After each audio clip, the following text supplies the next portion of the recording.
ഫലമില്ല. ചോദ്യങ്ങളെ ഭയപ്പെടുന്നവർക്ക് തീർച്ചയായും അവർക്ക് വിശ്വാസത്തിന്റെ പിൻഫലമില്ല. മുഖാമുഖങ്ങളെ ഭയപ്പെടുന്നവർക്ക് തീർച്ചയായും സഹോദരങ്ങളെ പ്രമാണങ്ങളുടെ പിൻഫലമില്ല. പ്രമാണങ്ങളുടെ പിൻബലമുണ്ടെങ്കിൽ അവരെന്തിന് ചോദ്യങ്ങളെ ഭയപ്പെടണം? ആദർശത്തിന്റെ പിൻബലമുണ്ടെങ്കിൽ, സത്യസന്ധതയുടെ പിൻബലമുണ്ടെങ്കിൽ അവരെന്തിന് മുഖാമുഖങ്ങളെ ഭയപ്പെടണം? പ്രമാണങ്ങളുടെയും രേഖകളുടെയും പിൻബലമുണ്ടെങ്കിൽ അവരെന്തിനാണ് സുഹൃത്തുക്കളെ പരസ്യമായ പ്രബോധന പ്രവർത്തനങ്ങളെ ഭയപ്പെടുന്നത്? അതുകൊണ്ടാണ് ഞാൻ സൂചിപ്പിക്കുന്നത്, ഞാൻ പറഞ്ഞത് ഒരേ ഒരു കാര്യമാണ്. അതെന്താണ്? പരസ്യമായ പ്രബോധന പ്രവർത്തനങ്ങളെ ഭയപ്പെടുന്നവർ, ചോദ്യങ്ങളെ ഭയപ്പെടുന്നവർ, മുഖാമുഖങ്ങളെ ഭയപ്പെടുന്നവർ, അതൊരിക്കൽ പോലും നടക്കരുത് എന്ന് ആഗ്രഹിക്കുന്നവർ, തീർച്ചയായും അവർക്ക് പ്രമാണങ്ങളുടെ പിൻബലമില്ല, അവർക്ക് സത്യസന്ധതയുടെ പിൻബലമില്ല, അവർക്ക് രേഖയുടെ പിൻബലമില്ല. ഇത് തിരിച്ചറിയാൻ എന്തിനാണ് സുഹൃത്തുക്കളെ പാണ്ഡിത്യം? പടച്ചവൻ തന്ന ബുദ്ധി കൊണ്ട് നമുക്കിത് തിരിച്ചറിയാൻ കഴിയില്ലേ? ഒരു കാര്യം കൂടി പറഞ്ഞ് ഞാൻ അവസാനിപ്പിക്കുകയാണ്.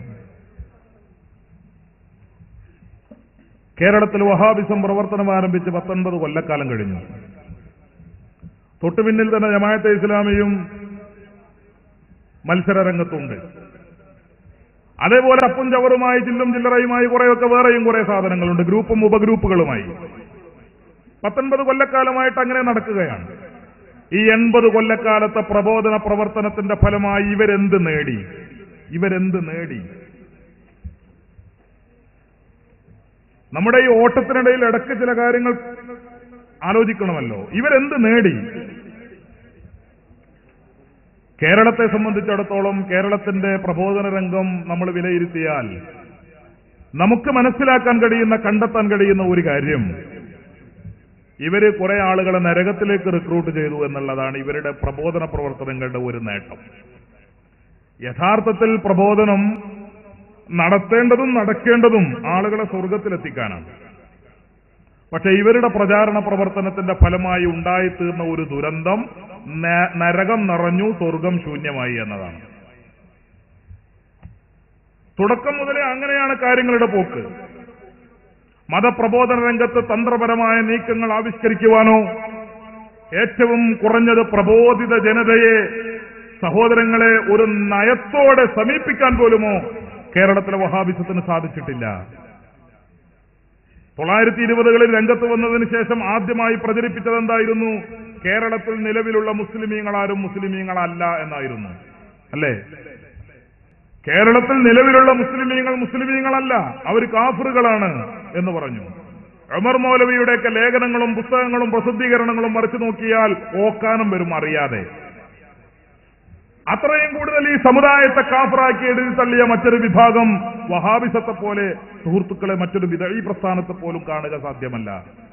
അത്രയും കൂടുതൽ മുസ്ലിം സമുദായത്തെ കാഫിറുകളാക്കി എഴുതി തള്ളിക്കൊണ്ടാണ് കേരളത്തിൽ വഹാബിസം അതിന്റെ പ്രവർത്തനങ്ങൾ ആരംഭിച്ചത്. ഞാനത് വിശദീകരിക്കുന്നില്ല. ഒരു കാര്യം, എന്റെ ഈ പന്തലിന്റെ പിറകിലും പരിസരങ്ങളിലുമായി ഈ സദസ്സും ഈ മുഖാമുഖവും വീക്ഷിച്ചുകൊണ്ടിരിക്കുന്ന, ശ്രദ്ധിച്ചുകൊണ്ടിരിക്കുന്ന സാധാരണക്കാരായ സഹോദരങ്ങളോട് ഞങ്ങൾ പറയട്ടെ, നിങ്ങൾക്കൊരാൾക്ക് മുജാഹിദാകണമെങ്കിൽ, നിങ്ങൾക്കൊരാൾക്ക് ജമാഅത്തെ ഇസ്ലാമിക്കാരനാകണമെങ്കിൽ ഏറ്റവും ഗുരുതരമായ ഒരു കാര്യം നിങ്ങൾ അംഗീകരിക്കേണ്ടി വരും. അതെന്താണ്? എന്റെ സ്വന്തം ഉമ്മയും ഉപ്പയും കാഫിറുകളാണ്, അവര് മുസ്ലിങ്ങളല്ല എന്ന് സമ്മതിക്കാതെ ഒരാൾക്ക് മുജാഹിദാവുക സാധ്യമല്ല. എനിക്കതിന് സാധ്യമാണ് എന്ന് പറയുന്ന മുജാഹിദ് ഉണ്ടെങ്കിൽ അവർക്കുള്ളതാണ് ആ കസേര, അവർക്ക് വരാം. എന്റെ ഉമ്മയെ തള്ളിപ്പറയാതെ, എന്റെ ഉപ്പയെ തള്ളിപ്പറയാതെ പോകട്ടെ. ഉമ്മയും ഉപ്പയും അല്ലെങ്കിൽ കുറഞ്ഞത് വലിയുപ്പയെയും വലിയുമ്മയെയും എങ്കിലും തള്ളിപ്പറയാതെ, വലിയുമ്മയും വലിയുപ്പയും അവര് കാഫിറുകളാണ് എന്ന് പറഞ്ഞ് എഴുതി തള്ളാതെ സുഹൃത്തുക്കളെ ഒരു വ്യക്തിക്ക് മുജാഹിദാവുക സാധ്യമല്ല, ജമാഅത്തെ ഇസ്ലാമിയാവുക സാധ്യമല്ല. കേരളത്തിൽ പിറന്നു വീഴുന്ന ഏതൊരു കുഞ്ഞും ഒരു മുസ്ലിം കുഞ്ഞ് ലാ ഇലാഹ ഇല്ലല്ലാഹു എന്ന തൗഹീദിന്റെ ശബ്ദം കേൾക്കുന്നത് സ്വന്തം ഉപ്പയുടെ അല്ലെങ്കിൽ ബന്ധപ്പെട്ടവരുടെ ചുണ്ടിൽ നിന്നാണ്. പ്രസവിക്കപ്പെട്ട ഉടനെ വലതു ചെവിയിൽ ബാങ്കും ഇടതു ചെവിയിൽ ഇഖാമത്തും കൊടുത്തുകൊണ്ട് ഒരു സുന്നത്ത് നിർവഹിക്കാറുണ്ട് നമ്മൾ. ആ സുന്നത്തിലൂടെ തൗഹീദിന്റെ ശബ്ദം കേൾപ്പിക്കുന്ന കുട്ടിയെ ആര്? ഒരു പക്ഷേ ഉപ്പ തന്നെ, അല്ലേ? ഉപ്പ കയ്യിൽ പിടിച്ചുകൊണ്ട് മകന്റെ അല്ലെങ്കിൽ മകളുടെ ചെവിയിൽ ബാങ്ക് കൊടുക്കുകയാണ്, ഇഖാമത്ത് കൊടുക്കുകയാണ്. അങ്ങനെ ലാ ഇലാഹ ഇല്ലല്ലാഹ് എന്ന ശബ്ദം ആദ്യമായി കേൾക്കുന്നു ഉപ്പയുടെ ചുണ്ടിൽ നിന്ന്. രണ്ടാമത് ഉമ്മ കുട്ടിയെ താരാട്ട് പാടി ഉറക്കുകയാണ്. വാവിട്ട് കരയുന്ന കുഞ്ഞിനെ ഉറക്കുന്നതിന് വേണ്ടി ഉമ്മ താരാട്ട് പാടുന്നു. എന്താ താരാട്ട്? ഇന്ന് കേൾക്കുന്ന താരാട്ടല്ല. ആ താരാട്ടും ലാ ഇലാഹ ഇല്ലല്ലാഹയാണ്, അല്ലേ? ഒരു പ്രത്യേക ഈണത്തിലും ശബ്ദത്തിലും ഉമ്മ താരാട്ട് പാടുന്നത് കേട്ട വലിയവർ പോലും ഉറങ്ങിപ്പോകും. അങ്ങനെ ലാ ഇലാഹ ഇല്ലല്ലാഹ് ചൊല്ലി കുട്ടിയെ ഉറക്കുകയാണ്. ആ ലാ ഇലാഹ ഇല്ലല്ലാഹ് ഉമ്മയുടെ ചുണ്ടിൽ നിന്ന് രണ്ടാമത് കുഞ്ഞ് കേൾക്കുന്നു. ഈ ലാ ഇലാഹ ഇല്ലല്ലാഹ് തന്റെ കുഞ്ഞു ചെവിയിൽ ആദ്യമായി കേൾപ്പിച്ച സ്വന്തം ഉപ്പയെയും ഉമ്മയെയും അവര് മുത്തുനബിയെ വിളിക്കുന്നവരാണ് എന്ന കാരണത്താൽ നാട്ടിൽ ഒരു മുജാഹിദ് ഉണ്ടാകുന്നത്, നമ്മുടെ നാട്ടിൽ ഒരു ജമാഅത്തെ ഇസ്ലാമിക്കാരനുണ്ടാകുന്നത്. തന്റെ ഇളം ചെവിയിൽ ലാ ഇലാഹ ഇല്ലല്ലാഹുവിന്റെ ശബ്ദം ആദ്യമായി കേൾപ്പിച്ച സ്വന്തം ഉമ്മ, ആ ഉമ്മ മുത്തുനബിയെ വിളിക്കുന്ന ഉമ്മ. ആരാടോ മുത്തുനബിയെ വിളിക്കാത്ത ഉമ്മമാര് കേരളത്തിലുള്ളത്? മുത്തുനബിയെ വിളിക്കാത്ത എത്ര ഉമ്മമാരുണ്ട് കേരളത്തിൽ? മുത്തുനബിയെ വിളിക്കാത്ത എത്ര ഉപ്പമാരുണ്ട് കേരളത്തിൽ? ഉണ്ടോ?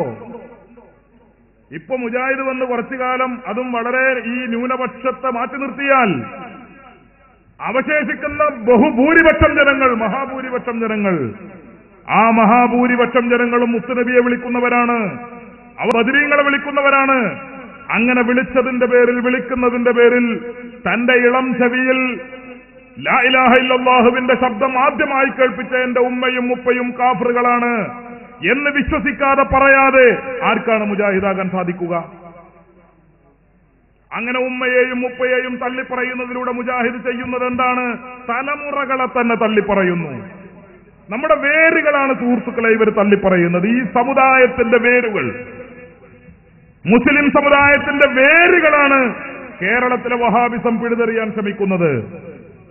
നമുക്കറിയാമോ, 500 കൊല്ലം പഴക്കമുള്ള മക്ബറകളുണ്ട് നമ്മുടെ കേരളത്തിൽ, അല്ലേ? 600ഉം 700ഉം കൊല്ലം പഴക്കമുള്ള മക്ബറകളുണ്ട്, 1000 കൊല്ലം പഴക്കമുള്ള മക്ബറകളുണ്ട്, സ്വഹാബിമാർ മറവിട്ട് കിടക്കുന്ന മക്ബറകളുണ്ട്, അല്ലേ? ഈ സ്വഹാബിമാരും 1000 കൊല്ലം മുമ്പ് മരണപ്പെട്ടു പോയ താബിഈങ്ങളും താബിഈങ്ങളും അവരൊക്കെ മരണപ്പെട്ടു പോയ, അവരൊക്കെ കബറടക്കപ്പെട്ട മക്ബറകളുണ്ട് കേരളത്തിൽ. ആ മക്ബറകളിൽ മരിച്ചു കിടക്കുന്ന ഓരോ മുസ്ലിമും മുത്തുനബിയെ വിളിച്ചവരാണ്, യാ റസൂലല്ലാഹ് എന്ന് വിളിച്ചവരാണ്. അങ്ങനെ വിളിച്ചവർ കാഫിറുകളാണ് എന്ന് മുജാഹിദ് പറഞ്ഞാൽ മുജാഹിദ് തള്ളിപ്പറയുന്നത് നമ്മുടെ തലമുറകളെയാണ്. അസ്തിത്വം, നമ്മുടെ അടിവേര്, നമ്മുടെ അടിത്തറ തന്നെ മാന്തി എറിയാനാണ് മുജാഹിദ് ശ്രമിച്ചുകൊണ്ടിരിക്കുന്നത്. ഇത് തിരിച്ചറിയണ്ടേ ചെറുപ്പക്കാര്? ഇത് തിരിച്ചറിയണ്ടേ മുസ്ലിങ്ങൾ? ഇതൊരു കുനൂത്തിന്റെയും അല്ലെങ്കിൽ കൂട്ടുപ്രാർത്ഥനയുടെയും മാത്രം വിഷയമല്ല. ഇത് നമ്മുടെ അസ്തിത്വത്തിന്റെ വിഷയമാണ്, നമ്മുടെ അടിത്തറയുടെ വിഷയമാണ്, നമ്മുടെ വേരാണ് ഈ തുരപ്പന്മാർ മാന്തിക്കൊണ്ടിരിക്കുന്നത്. ഇത് തിരിച്ചറിയാൻ എന്റെ പ്രിയപ്പെട്ട സുഹൃത്തുക്കളെ, ചെറുപ്പക്കാരെ, നമുക്ക് സാധിക്കണം എന്ന കാര്യം മാത്രം ഞാൻ സൂചിപ്പിച്ചുകൊണ്ട് ഞാനിപ്പോ വിഷയത്തിലേക്ക് കടക്കുന്നില്ല. കാരണം നമുക്ക് അനുവദിച്ച സമയം വളരെ പരിമിതമാണ്. ചോദ്യങ്ങൾ ഉണ്ടാകുമെന്ന പ്രതീക്ഷയോടെ നമ്മൾ ഇത് അവസാനിപ്പിക്കുകയാണ്. ചോദ്യങ്ങൾ വരുമ്പോൾ ഇൻഷാ അല്ലാഹ് അതിനനുസരിച്ചുള്ള മറുപടിയും വിശദീകരണങ്ങളും നമുക്കാകാം. ഒരു നീണ്ട വിഷയാവതരണത്തേക്കാൾ നല്ലത് ചോദ്യങ്ങൾക്ക് ഉത്തരം പറഞ്ഞുകൊണ്ട് കാര്യങ്ങൾ വിശദീകരിക്കുന്നതായിരിക്കും എന്ന് മനസ്സിലാക്കി കേരളത്തിലെ മുജാഹിദ് വിഭാഗത്തോട്, അതുപോലെ അതിന്റെ പ്രബോധകന്മാരോട്, അതിന്റെ പ്രസംഗകരോട് ഞങ്ങൾക്ക് വളരെ വിനയത്തോട് ഒരു കാര്യം പറയാനുണ്ട്. നിങ്ങളൊരു തീരുമാനം എടുക്കണം. അതെന്താ? നിങ്ങൾ നുണ പറയില്ല എന്ന്. നുണ പറയില്ല എന്നൊരു തീരുമാനം നിങ്ങൾ എടുത്താൽ ഞങ്ങളെ വിജയം ഉറപ്പായി. പക്ഷെ നുണ നിങ്ങൾ പറഞ്ഞുകൊണ്ടിരിക്കുന്ന കാലത്തോളം നുണയെ തോൽപ്പിക്കാൻ നിങ്ങളുടെ മറുഗ്രൂപ്പിനല്ലാതെ ഞങ്ങൾക്ക് സാധിക്കുകയില്ല എന്ന് നിങ്ങളോട് ഒരു വിനയത്തോടെ ഒരു അഭ്യർത്ഥന പുറപ്പെടുവിച്ചുകൊണ്ട് വെറുതെ ദുഷ്പ്രചാരണങ്ങൾ നടത്തി, ഞാൻ നേരത്തെ പറഞ്ഞതുപോലെയുള്ള അടിസ്ഥാനരഹിതമായ പ്രചാരണങ്ങൾ അത് നിർത്തിവെച്ച് നിങ്ങൾ ഖുർആനും സുന്നത്തും എടുക്ക്, പ്രമാണങ്ങൾ എടുക്ക്, രേഖകൾ എടുക്ക്, എന്നിട്ട് സംസാരിക്ക്. അങ്ങനെ സംസാരിക്കുന്നതാണ് സത്യസന്ധത എന്ന കാര്യം ഓർമ്മപ്പെടുത്തിക്കൊണ്ട് അല്ലാഹു സത്യം സത്യമായി മനസ്സിലാക്കിയത് പിൻപറ്റാനും ബാത്തിലായി മനസ്സിലാക്കിയത് തള്ളിക്കളയാനും നമുക്കൊക്കെ തൗഫീഖ് നൽകുമാറാകട്ടെ. ആമീൻ എന്ന് ദുആ ചെയ്യുന്നു. ഇനി